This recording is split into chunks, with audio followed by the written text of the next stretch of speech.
Hi there, Lee Sears here. Today I want to talk to you a little bit about working from home. Whether you're a student, a recent graduate, a working professional, or teacher, productivity at home and during this time in particular can be really challenging. So I've put together a list of what I believe are the best ways of doing this. As a musical theater performer right now, we have the benefit of all kinds of free dance classes, online modules, training sessions, and discussions. We can take advantage of this time by setting up work plans for ourselves. Even like a training regimen for yourself. If you're a vocational student or a recent grad, why not set up a daily routine of dancing, singing, acting exercises so that you can grow as a triple threat even while you're in lockdown. So when these doors open and everybody hits the streets running, auditioning, you are set up for success. There's so many free offerings. There are so many coachings, trainings, and discussions. So, use these different social media platforms to get all the training you can and for free. Several years ago, while I was working in the West End, I took on several other opportunities. I decided to get my master's. I also launched a business and launched a motivational speaking platform as well. And I ran into lots of challenges and obstacles as I navigated working from home. So today, I'd like to offer you tips, tools, and strategies for working at home right now. Firstly, let me say that there's a lot of anxiety. There's a sense of loss as a lot of creatives have lost our space, our performance space, and our jobs due to the coronavirus. I just want to let you know that if you are feeling loss because of this, if you are feeling grief for the loss of friends, family, or loved ones, stop what you're doing, take some time out, and maybe not focus on productivity at this time. It is important for us to engage with our emotions from a truthful place. And if you're needing to grieve, if you're needing to just sit down and be in silence and accept where you are, do that first. I know a lot of us as perfectionists, we can tend to overcompensate by adding productivity to our lives to deal with emotions, when actually what needs to happen is we need to reach out to someone and get help for the way that we're feeling. I just want to say that first. Secondly, if you're just feeling some anxiety or a sense of loss because of the situation that we're in, I understand that. Acknowledge it, but then eventually we have to move on. And we can move on from that by looking at the positives in the situation and deciding to create meaning or purpose out of the situation that we're in. That's how we develop resilience, and that's how we develop the strength and the grit to continue on when things get challenging in our lives. So with that said, let's get going.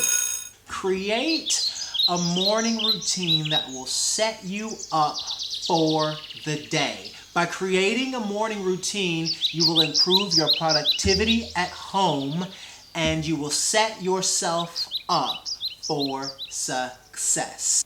When I wake up, I generally take a few deep breaths. In bed,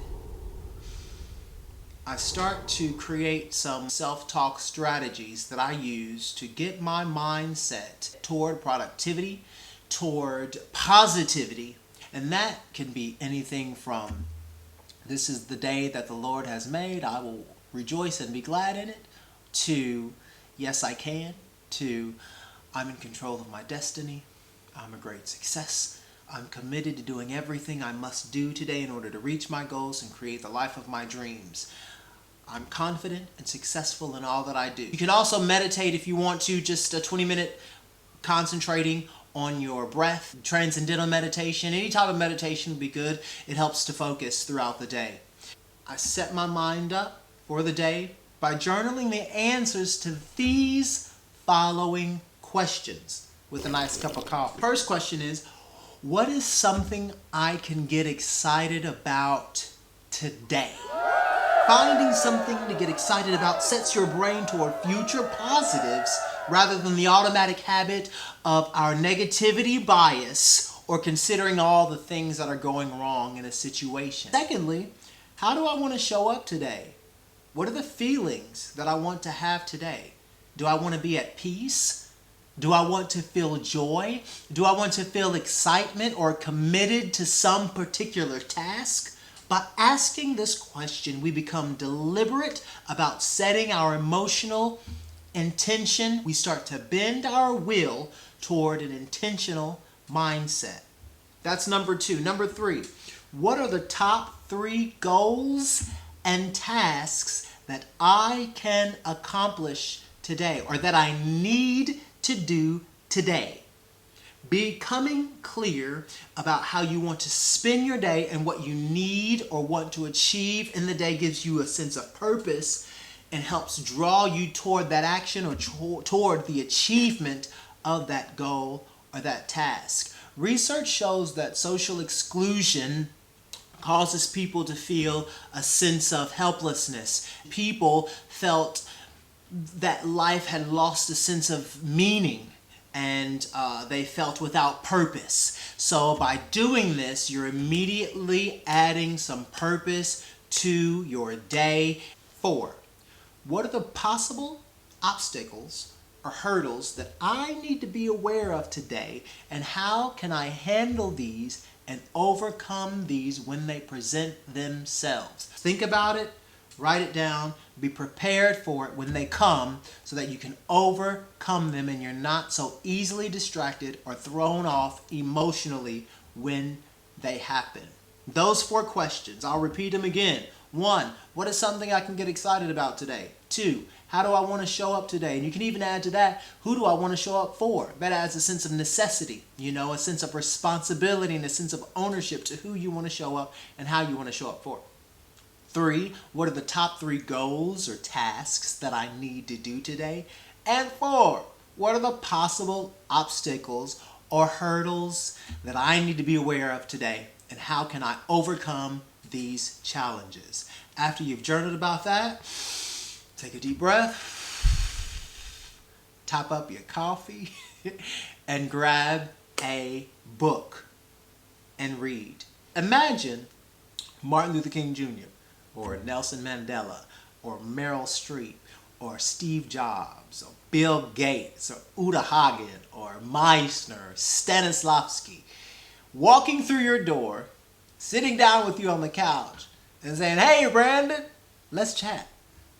Let me tell you about some of the tools and techniques and tips and strategies that I use to grow in my art, in my creativity, to grow my business. Let me tell you about some of the challenges that I face. Let me tell you about how I was inspired. Let me tell you the key lessons that I learned as I traveled and journeyed toward my goals." The more that we can simulate that information, the more that we will be able to use that information, use that knowledge, and simulate it so that it becomes a part of our system, tools, and strategies for dealing with what we have to deal with and pressing on toward our journey toward success. Read, read, read. Now you gotta get down to the work. Just do the work. Choose the strenuous lifestyle. Don't always go for comfort. It is okay to sit down for work and not want to do the work. That is when the progress happens. That is when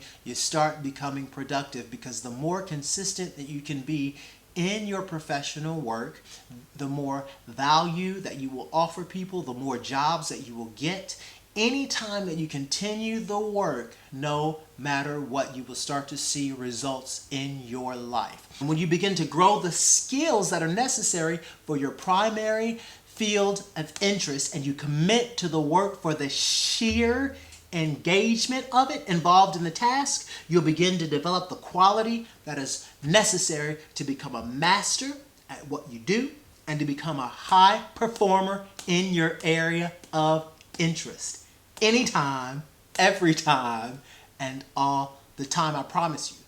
I started to get more jobs, get more bookings, excel at auditions when I started providing more value for people than what they offered.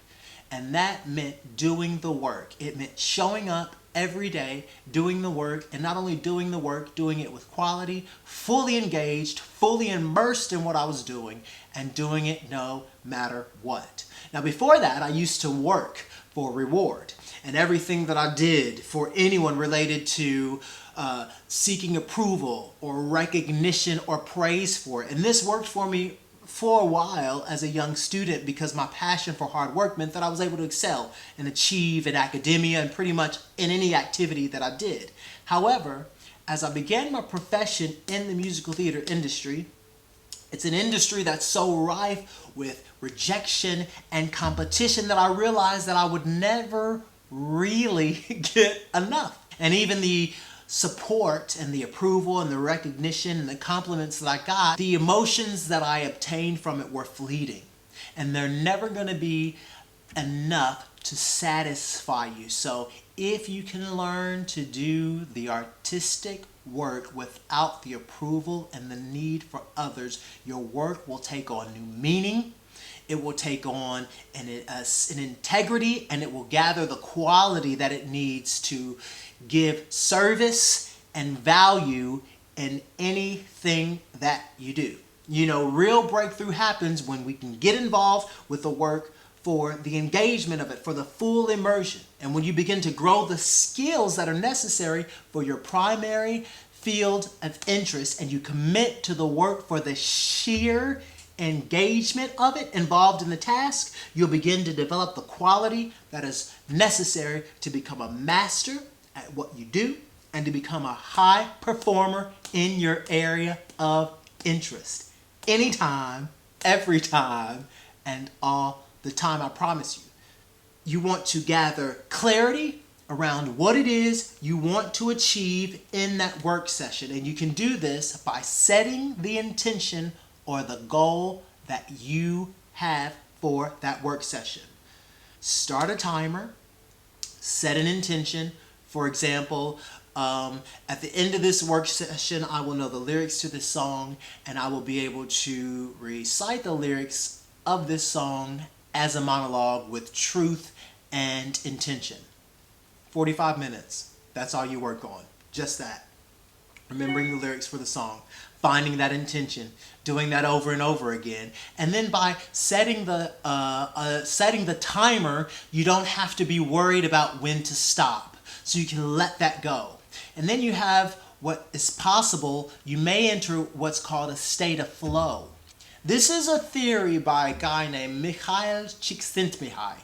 And in a state of flow, people report losing all sense of self. They lose track of time when you get in the zone. This is what happens sometimes for dancers. Why dancers like dancing, like we like dancing so much, because you just lose yourself in it. This can happen in a lot of tasks. Finding that flow, getting in the zone, you lose track of time. You really get into a rhythm. After this 45-minute intense work session, the alarm clock goes off. Stop what you're doing. Stop it.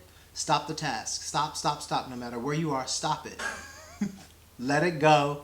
Repeat these breathing exercises. Let it go. Do some light movement or stretching, and then go back into another intense 45-minute session. Make sure to release the negativity and stress that's associated with that work session, because it won't always be nice. It won't always be fun. But you want to release that so that you maintain your energy and focus levels to continue throughout the day. Listen, do the work in any situation that engenders fear, and continue the work with present moment awareness and great care. This is how we bring quality to what we do. Bringing present moment awareness to our work sessions gives our work the quality that brings value and excellence to whatever it is we are offering. The quality of our work reverberates out into the universe in ways that we do not fully comprehend. So do the work, do it with quality, immerse yourself into it and use it to heal and offer excellent service to the people that you come in contact with.